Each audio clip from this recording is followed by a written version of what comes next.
ওম নমঃ ভগবতে বাসুদেবায় নমঃ। আপনাদের সবাইকে আমাদের চ্যানেল হিন্দু কথায় সাদর অভ্যর্থনা জানাচ্ছি।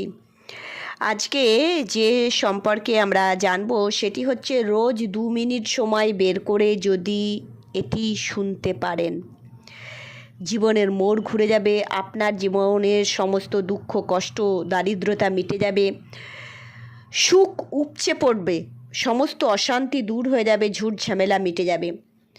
সেটি কি সে সম্পর্কে আমরা আপনাদেরকে জানাবো, কিন্তু তার আগে আপনাদেরকে অনুরোধ করব চ্যানেলটিকে সাবস্ক্রাইব করে পাশে থাকা বেল আইকনটি ক্লিক করবেন। আমাদের ভিডিও ভালো লাগলে লাইক করবেন, শেয়ার করবেন, ভিডিওটি শেষ পর্যন্ত দেখবেন এবং অবশ্যই প্রচুর শেয়ার করুন, কেননা প্রতিটি মানুষ যেন সুখী হয়। সর্বে ভবন্তু সুখিনঃ সর্বে সন্তু নিরাময়া।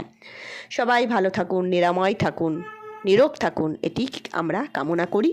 তাই অবশ্যই কি করবেন, আজকে আমরা যেই তথ্যটি আপনাদেরকে জানাচ্ছি সেটি হচ্ছে স্বয়ং ইন্দ্রদেব এই স্তুতি করেছিলেন, মা লক্ষ্মীর একটি স্তুতি। এই স্তুতি দ্বারা সমস্ত সম্পদ, বৈভব, সৌভাগ্য, আরোগ্য, শীলতা, ঐশ্বর্য, বিদ্যা, বিনয়, গাম্ভীর্য, সুন্দরতা বৃদ্ধি পায়। একবার কি হয়েছিল,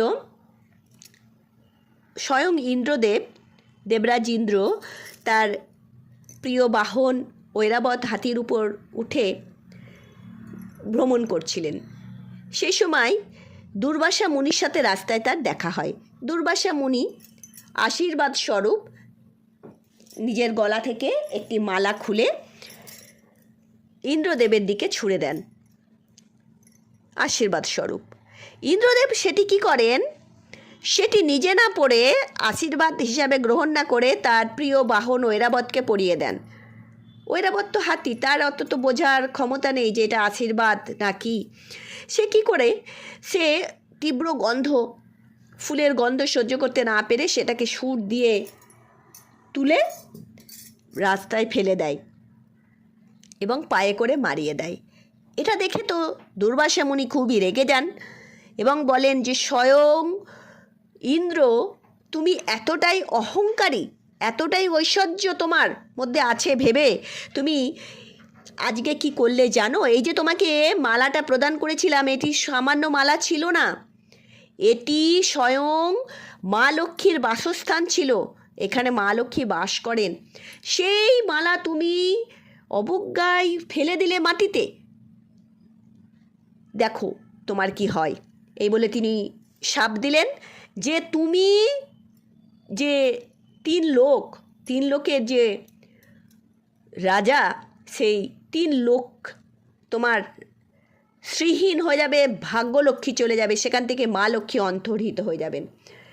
আর যেমন বলা তেমন কাজ, মা লক্ষ্মী অন্তর্হিত হয়ে গেলেন। 3 লোকে হাহাকার, সেখানে কোনো সৌভাগ্য নেই, শুধু ঝুট ঝামেলা, মারামারি, দারিদ্রতা, কাটাকাটি, হিংসা। তখন দেবতাদের অনুরোধে ইন্দ্রদেব স্বয়ং স্তুতি করেছিলেন মা লক্ষ্মীকে আহ্বান করার জন্য, এবং মা লক্ষ্মী, রাজলক্ষ্মী সমুদ্রে প্রবিষ্ট হয়ে গেছিলেন এবং সেখান থেকে প্রকট হয়েছিলেন কখন, মা লক্ষ্মী যখন সমুদ্র মন্থন হয়েছিল এবং সেই সময় ইন্দ্র স্তুতি করছিলেন। আর মা লক্ষ্মীর আবির্ভূতা হওয়ার পর সমস্ত 3 লোক কিন্তু আবার সমৃদ্ধশালী, সৌভাগ্যশালী, সুখ শান্তিময় হয়ে উঠেছিল। সেই ইন্দ্রদেব দ্বারা পাঠ করা সেই স্রোত আজকে আমরা আপনাদেরকে শোনাচ্ছি। ইন্দ্র উবাচ নমস্তুতে মহামায়ে শ্রীপীঠে সুরপূজিতে শঙ্খচক্র গদাহস্তে মহালক্ষ্মী নমস্তুতে। नमस्ते गरुडारूढे कलासुरभयङ्करी सर्वपापहरे देवी महालक्ष्मी नमस्तुते।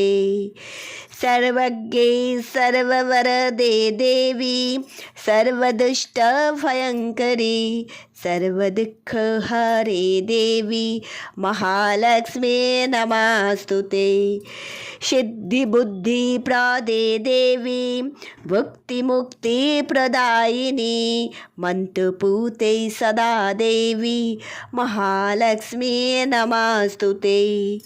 अद्यन्तरहिते देवी अद्यशक्ति महेश्वरी योगो जय योगो सम्भूते महालक्ष्मी नमस्तुते। स्थूलसूक्ष्मा महारुद्रे महाशक्ति महाधरे महापापहरे देवी महालक्ष्मी नमस्तुते। पद्मासना स्थिते देवी परब्रह्मस्वरूपिणी परमेशी जगन्माता महालक्ष्मी नमस्तुते। श्वेताम्बरधरे देवी नानालङ्कारभूषिते जगत्स्थिते जगन्माता महालक्ष्मी नमस्तुते।